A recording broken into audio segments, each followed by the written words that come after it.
মঙ্গলবার নবান্ন অভিযান ঘিরে দিনভর উত্তপ্ত রইল গঙ্গার দুই পার কলকাতা এবং হাওড়া। সন্ধ্যায় সেই আঁচ ছড়ায় সেন্ট্রাল মেট্রো স্টেশনেও। সেন্ট্রাল মেট্রো স্টেশনের ভিতরেও মারধর করেছে পুলিশ, এমনটাই অভিযোগ বিজেপির। একজন অসুস্থ হয়ে পড়লে সেখানে পৌঁছন বিজেপি নেতা ইন্দ্রনীল খা। পুলিশের সঙ্গে বিক্ষোভকারীদের বচসা বেঁধে যায়। এরপরে ইন্দ্রনীল খা অসুস্থ বিজেপি কর্মীকে কলকাতা মেডিকেল কলেজ হাসপাতালে নিয়ে যায়। ইন্দ্রনীল খা অভিযোগ করেছেন, কলকাতা পুলিশ এবং গুন্ডারা তাদের কর্মীকে জখম করেছে।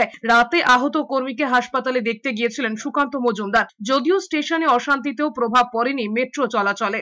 একটা লোক কাঁদানে গ্যাস ছোড়া হয়েছে, তার সাথে সাথে ওয়াটার ক্যানন অর্থাৎ জল কামান চালানো হয়েছে। তারপরে তাদেরকে টানতে টানতে অ্যারেস্ট করতে নিয়ে যাওয়া হয়েছে। সেই অবস্থায় কাঁদানে গ্যাসটা যেদিকে পড়েছিল সেদিকেই পুলিশ আবার নিয়ে যায়।